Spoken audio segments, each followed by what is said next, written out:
Ju. Tá, Boa noite a todos. boa noite. Hoje é um dia bem assim, sucinto, né? Que traz pra gente muitas recordações, muitas vezes muitas dores, muitas vezes alguns ainda trazem desespero. Mas todos que estão aqui acreditam que só pereceu o corpo, mas que o espírito é eterno. Mas isso não nos impede de sentir, doer, de fazer com que a gente entre muitas vezes em desespero. Porque nós ainda somos seres humanos aqui, mesmo com toda a bagagem que nós ainda temos, nós ainda estamos muito distante de estarmos num padrão no qual a gente já aceite as coisas de uma forma mais natural. Por mais certeza, que é a única certeza que nós temos, desde o dia que nós temos consciência da existência, é que um dia o nosso corpo perecerá. Porque aqui nós sabemos que o Espírito é eterno. Porque Deus não seria justo se nós simplesmente fôssemos o que fôssemos nessa existência. Aquele que muito fez e aquele que pouco fez ou fez muito de errado, fosse para o mesmo lugar, passar pelas mesmas provações, da mesma forma. O que ele faz? Não quer dizer que aquele que hoje tem uma noção melhor, fazem coisas boas, não quer dizer que lá, em outra época, ele também não teve nos caminhos que hoje nós prejulgamos diante de tantas coisas que nós vemos. Mas isso é nosso. Mas o que muitas vezes a gente fala assim, por que uma pessoa tão boa foi acometida de um mal súbito, de um acidente e partiu? Com tanta gente ruim nesse mundo, meu Deus, que justiça é essa? Quantas vezes a gente questionamos a Deus? Qual é a justiça dele? Que muitas vezes fazem cair uma árvore frutífera, enquanto aquela figueira seca continua ali firme e forte diante de todos os tropeços. Mas aí é onde que entra a excelência de Deus. Porque hoje eu posso ter dado frutos, mas quantas árvores eu também não posso ter ceifado? Hoje eu me julgo melhor, mas será? Melhor quanto? Até que não pise no meu pé. Mas quando a gente vê bater em nós a dor da despedida, por maior conhecimento que a gente tenha, ela não é fácil. É muito difícil, é algo assim que dilacera ainda dentro da gente. Muitas vezes parece estar dilacerando a carne, não é só o espírito. E é algo que é muito difícil de eu chegar e falar para o outro. Faz parte da vida. Faz parte da minha vida. Da sua vida, quem sabe é você. Como isso faz parte? É uma certeza que nós temos. Mas como nós encaramos cada fato que acontece conosco, isso depende muito da nossa compreensão do que realmente nós acreditamos. Porque muitas vezes a gente vê falar, a gente tem um exemplo grande. O Chico, quando estava no avião, com todo o conhecimento e toda a evolução, que entrou em turbulência, o que ele gritou? Fala, meu Deus, fez o maior escândalo. Aí todo mundo lá falou, se o Chico, que é o Chico, tá nesse desespero, vamos gritar também. E começaram aí depois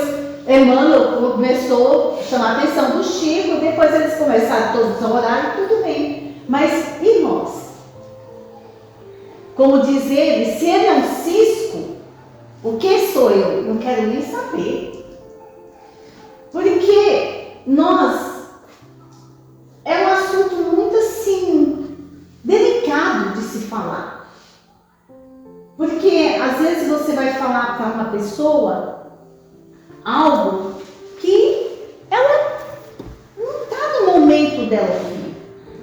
Não é que eu não estou preparada. Muitas coisas não é o momento certo, não é o momento próprio. Como diz o Sócrates, que está no Evangelho, ninguém sabe o que é a morte, e nem se porventura será para o homem o maior dos bens.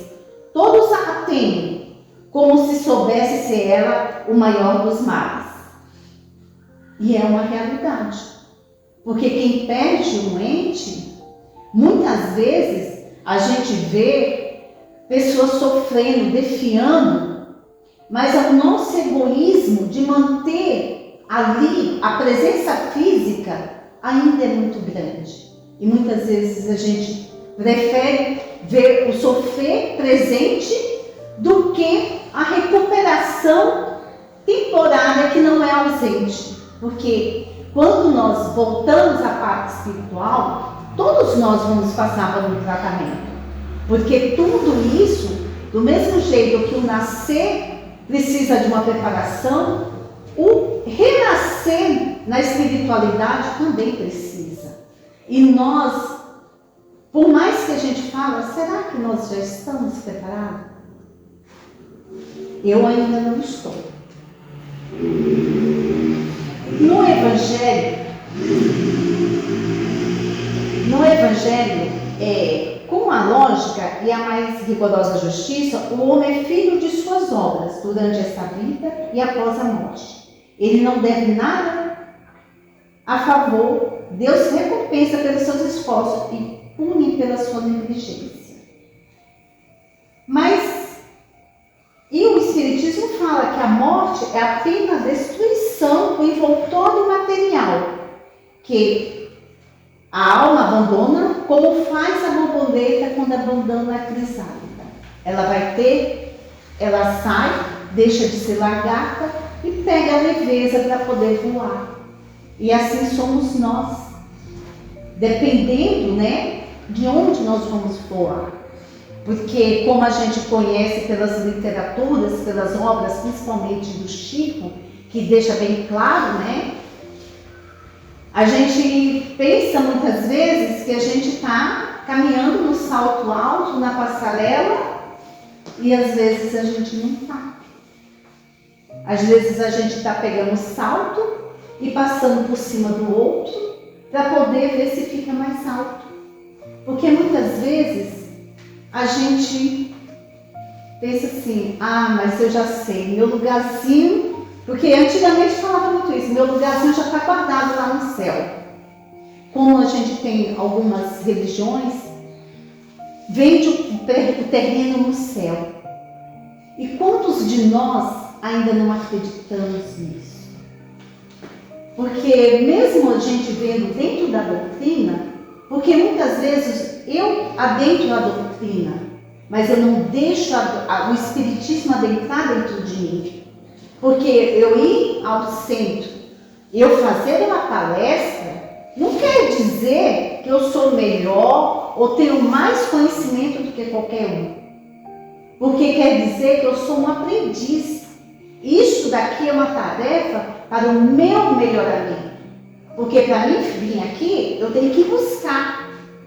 Mas isso vai ser bom para vocês? Não vai ser bom para mim. Porque muitas vezes, a gente às vezes se acha, porque eu sou. Não sou nada.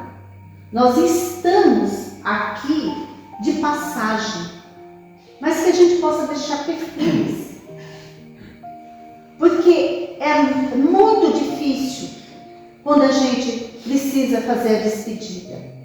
A gente precisa atravessar aquele desconhecido, porque como o esquecimento faz com que nós esqueçamos, porque se nós lembrássemos de tudo o que nós somos verdadeiramente, será que nós teremos calma, tranquilidade?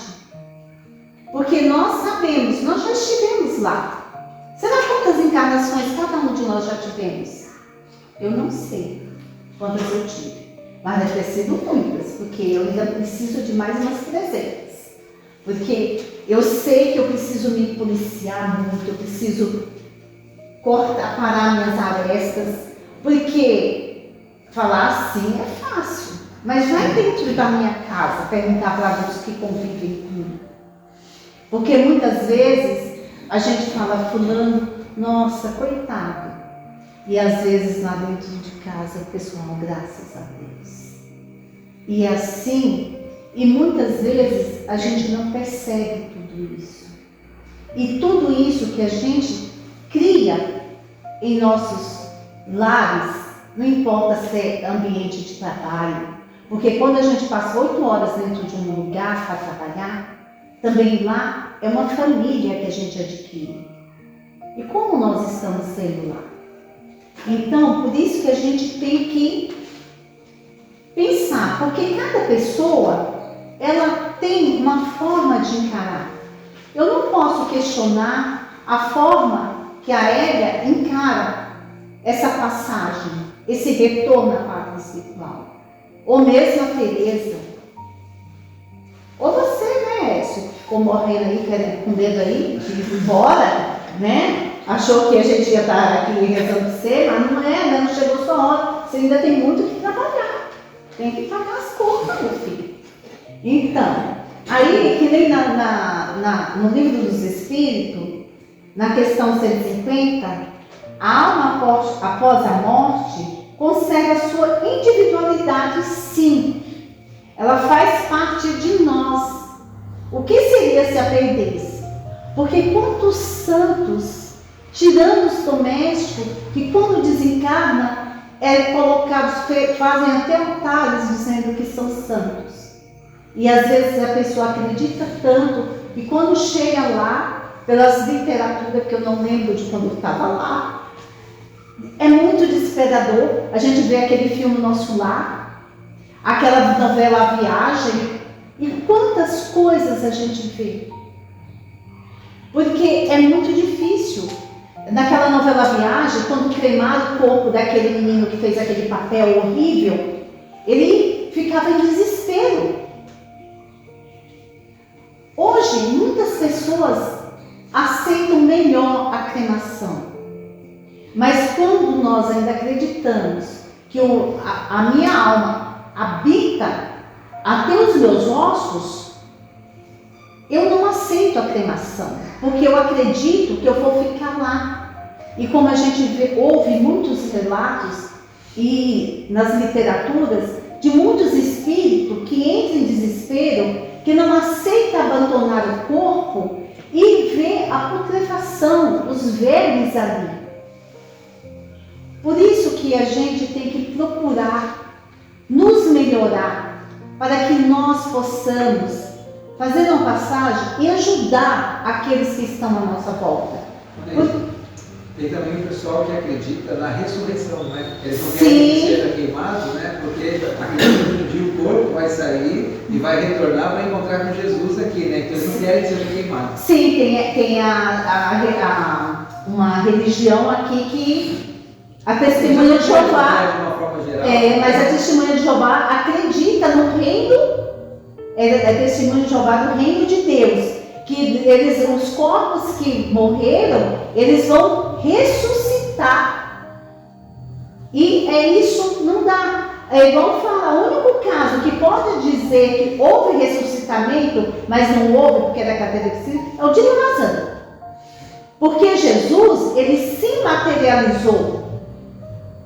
É igual ele mandou o Tomé, porque o Tomé não acreditava. Pegar aonde foi cravado o cravo, para ele sentir que era Jesus mesmo. E quantos de nós ainda temos medo? Gente, eu tinha pavor do escuro. Faz pouco tempo que eu deixei de ter tanto medo. Porque eu tinha medo do que eu ia ver. Porque eu falava assim, mas você, 30 anos na doutrina,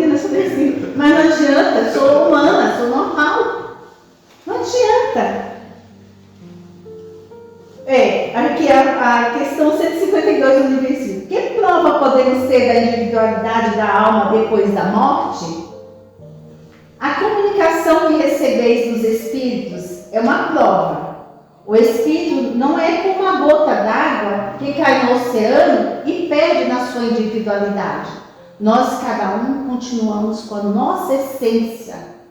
E isso é algo que é bem nítido dentro da codificação. Nos livros de Kardec, a gente vê isso. Nas literaturas do Chico, aquela coletânea daqueles livros que ele tem, é muito espezinhado. Naquele livro, Obreiros da Vida Eterna, tinha um trabalhador maravilhoso. Ele estava doente, estava enfermo, mas ele não queria morrer. Ele não queria deixar o espírito partir. Aí o médico, vendo que ele não tinha mais condições, e até hoje é proibida a eutanásia, o que fez? Deu uma dose excessiva de anestésico nele. E quando chegou na espiritualidade, ele também não queria continuar acordado. E quantos de nós não temos medo? Porque aqui é beleza, né? Mas não sei. O que se entende de vida eterna? É a vida do espírito que é eterna. O corpo é transitório, é passageiro. A alma é eterna. Porque nós acreditamos muito nisso. E muitas vezes, muitas pessoas perguntam assim, mas o que a gente pode fazer para ajudar as pessoas que partiram? A gente pode envolvê-las em vibrações, em energias positivas, lembrar de passagens engraçadas, coisas boas, sentimentos, e deixar os ressentimentos para lá, para que eles possam ter uma aceitação e ver que aqueles que aqui ficaram, ele deixou saudade. Porque se a gente fizer tudo isso, pode o nosso amigo, o nosso irmão, o nosso parente entrar em desespero e ter um desequilíbrio, porque já é difícil. Eu não sei se eu não já quantas encarnações eu tive e quantos desequilíbrios. Então, é por isso que é bom a gente estar sempre orando, pedindo, envolvendo esse ente em coisas boas, preces boas, energias boas. Porque quando a gente deixa um filho viajar para um lugar distante, o que a gente faz? A gente fica orando, rezando, querendo saber o que está acontecendo, se está tudo bem. E assim a gente vai se acalmando, né? Porque a gente vai, ele está bem. Mas, do outro lado, qual é a função da casa espírita? Muitas vezes, nem sempre é possível, mas acalentar aquele ente que ficou através de uma mensagem. Às vezes a mensagem não é específica para ele, mas às vezes a mensagem que veio, ela acalenta tanta gente que acaba aquelas pessoas saindo daqui tão confortada que ela, sabe, sai mais leve, sai suave. Ah, mas eu posso chorar? Claro! Claro que você pode chorar, mas não entrar em desespero, ficar desnorteado, achar que o mundo acabou, que também... E tem gente que deixa de comer, tem gente que para de trabalhar. Isso faz mal também para o ente querido, porque é muito difícil. Gente, cada um é cada um. Não adianta dizer que tem uma receita para fulano, ciclano e beltrano, que nós somos individualidades. E cada um de nós agimos e reagimos de forma individual. Como aqui diz, mesmo se nós cairmos no oceano, nós voltarmos para a parte espiritual, nós somos uma individualidade. E eu não posso falar que do jeito que eu tempero o meu feijão, tem que ser o jeito que todo mundo vai temperar. Porque não é verdade. Cada um um de nós temos a nossa forma de agir, reagir. E todos nós devemos respeitar tudo isso. Mas o que importa é que nós, diante da dor do nosso amigo, do nosso irmão, a gente aprenda a ouvir, a abraçá-lo se necessário, a estar ali para auxiliar. Porque para julgar, ele mesmo muitas vezes já está se condenando. Então a gente tem que aprender também que calar e ouvir aquilo que aquele irmão está doendo dentro dele também é uma forma de ajudar ele a transpor esse luto, porque é um luto. Não adianta dizer que não, e muitas vezes demora muito tempo. Mas a gente precisa também respeitar a necessidade do outro e compreender, porque o meu tempo é o meu tempo, o seu tempo é o seu tempo. E eu não posso querer, como assim? Eu tenho 5 filhos, cada um é uma individualidade, cada um seguiu um caminho. Eu não posso dizer, você está errado, você está certo, porque é escolha, é o livre-arbítrio de cada um. E a compreensão que eu assimilei daquilo que eu aprendi. Porque cada um de nós temos uma compreensão. Cada um de nós agimos de uma forma diante da mesma coisa. Eu olho aquele quadro de Jesus e tenho uma visão. Se o Edson suspender a cabeça e olhar, ele vai ter uma visão diferente da minha.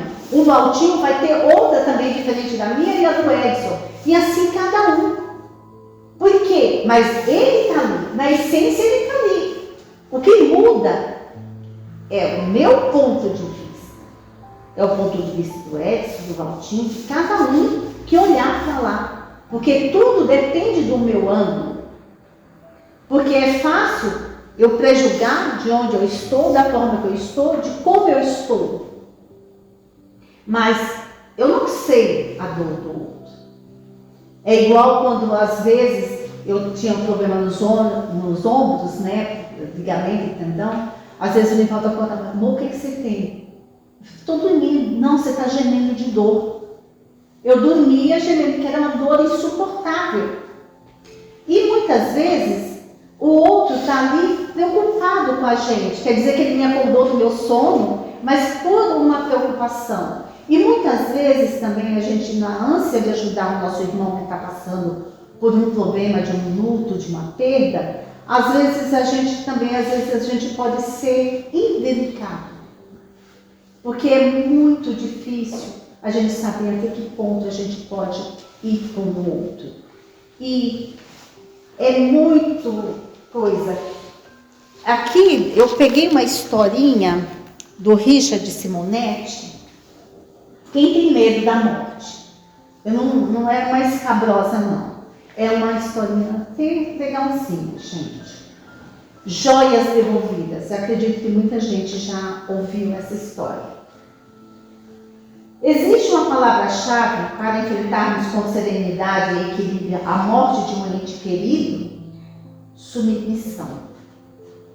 Ela exprime a disposição de aceitar o inevitável, considerando que, acima dos desejos humanos, prevalece a vontade soberana de Deus, que nos oferece a experiência da morte em favor do aprimoramento de nossa vida.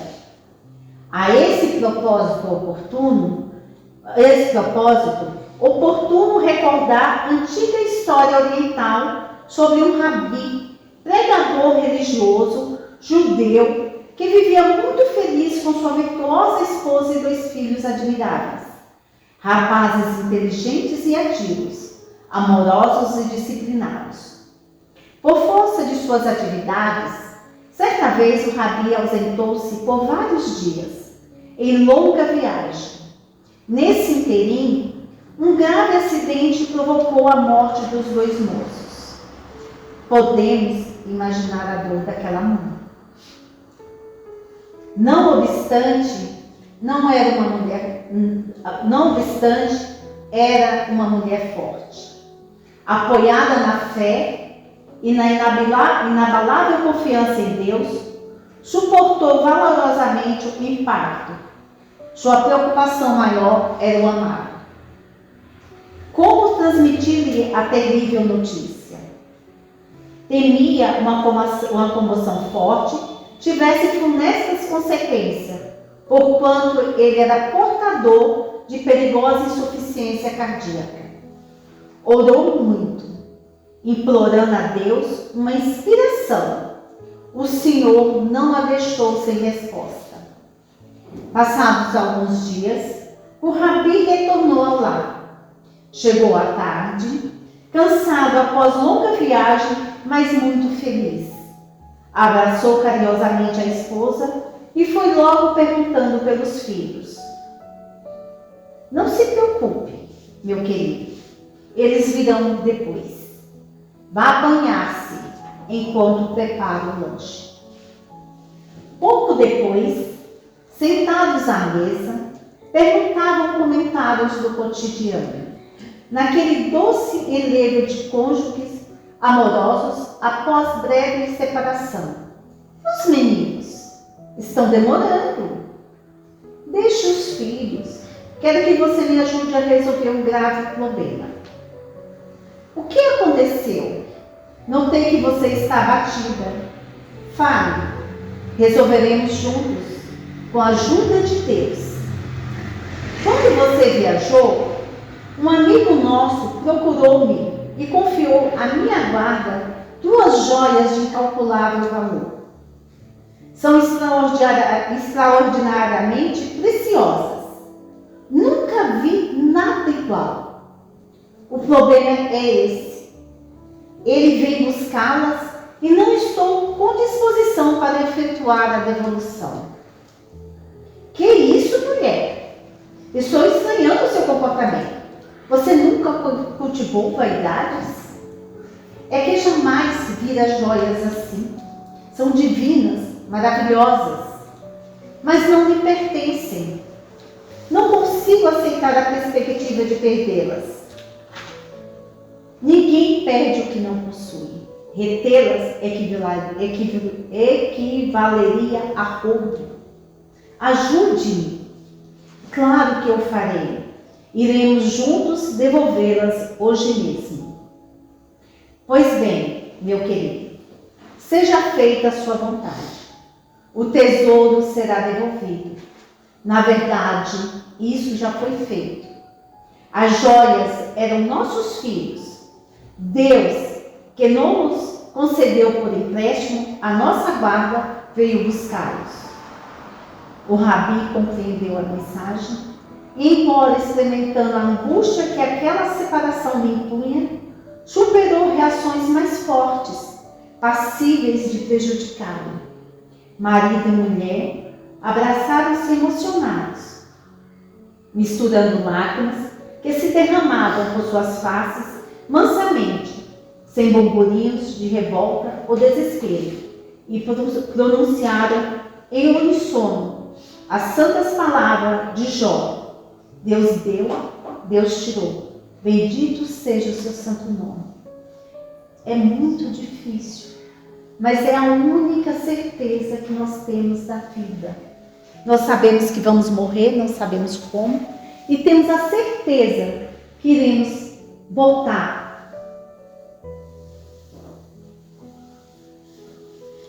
Mas isso faz mais fácil para a gente aceitar? Não.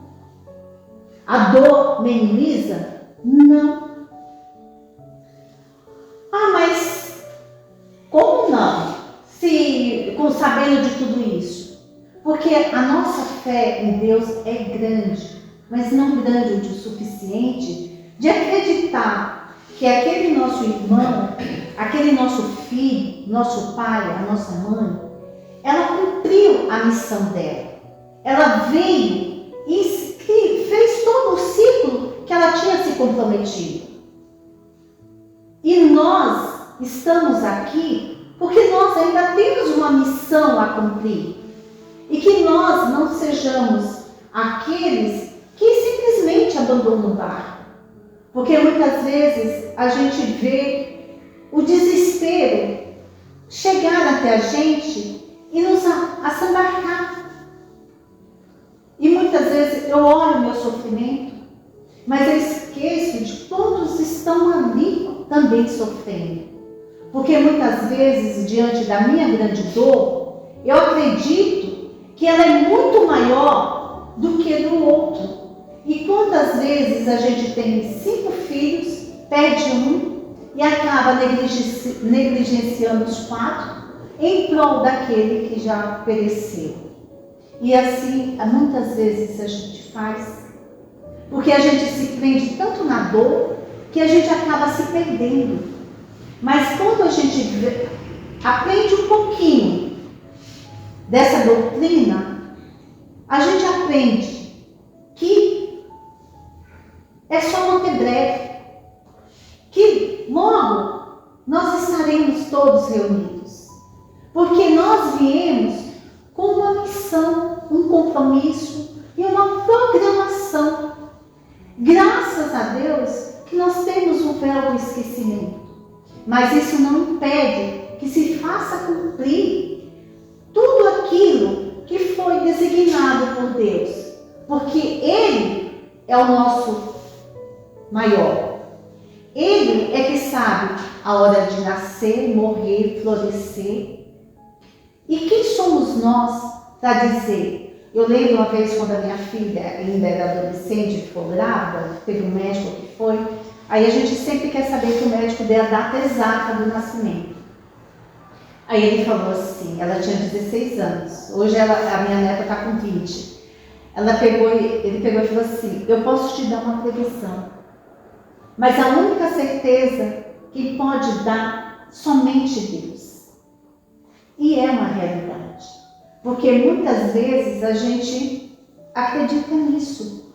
Porque quando, é igual eu tive o Jardel com 8 meses, e todo mundo falava, não vai sobreviver, porque de 7 disse que sobrevive, de 9, mas de 8 não sobreviveria. Tá aí os 2.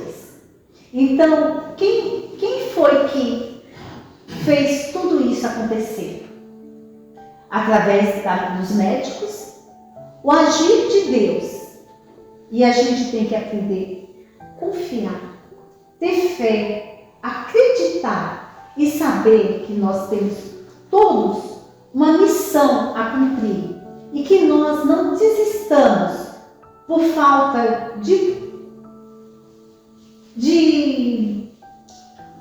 não é vontade que a gente fala, é motivação para cumprir os nossos desígnios. Muitas vezes a gente fala, está chovendo. Eu vim hoje e falei assim, não vai ter ninguém, só vai ter jato e Jardel. Então eu falei assim, ainda bem, né? Porque eu falei, ainda bem que só vai ser os 2. E o Sérgio que ia estar aqui e a Cátia. Mas para você ver, aí eu fiquei assim, ai meu Deus, comecei a suar frio, né? Mas tudo bem. Mas, gente, gratidão a Deus, a Jesus. E que todos os nossos entes queridos, e mesmo aqueles que não têm uma família, que possa a espiritualidade amiga envolver esses entes. E que também essas famílias, com as suas perdas, com as suas dores. Porque quem está aqui sofre e quem está lá sofre com o sofrimento de quem aqui está. Porque a gente tem que também aprender a deixar ir. É quando um filho casa e vai morar em outro país. O que a gente faz? Hoje tem o WhatsApp, quando não tinha? Que as cartas demoravam 5, 6 dias ou um mês para chegar. E a gente ficava naquela coisa para chegar. As viagens eram demoradas. E hoje é tudo assim, olha. Você vai na casa espírita, tem uma mensagem que vem através de um médium. Você vê, olha como... E tudo bem que isso aí é desde os tempos primórdios. Desde antes de Cristo, que na época daquele livro há 2000 anos atrás, a gente tem tantos casos, né? E tantas coisas. Mas que a gente confie mais em Deus, mais em nós, e tenhamos certeza que que Deus não deu a cada um de nós nada além daquilo que nós possamos carregar. Cada um com a sua cruz. E aquela historinha. Se eu querer cortar ela, depois eu não vou atravessar o precipício que tem entre aqui e lá. Porque ela é a minha ponte para chegar do outro lado. Não adianta eu pegar atalhos. Se eu pegar atalhos, vou ficar pelo meio do caminho e posso me perder no meio dos atalhos. Uma ótima noite, uma ótima semana a cada um de vocês. Obrigada.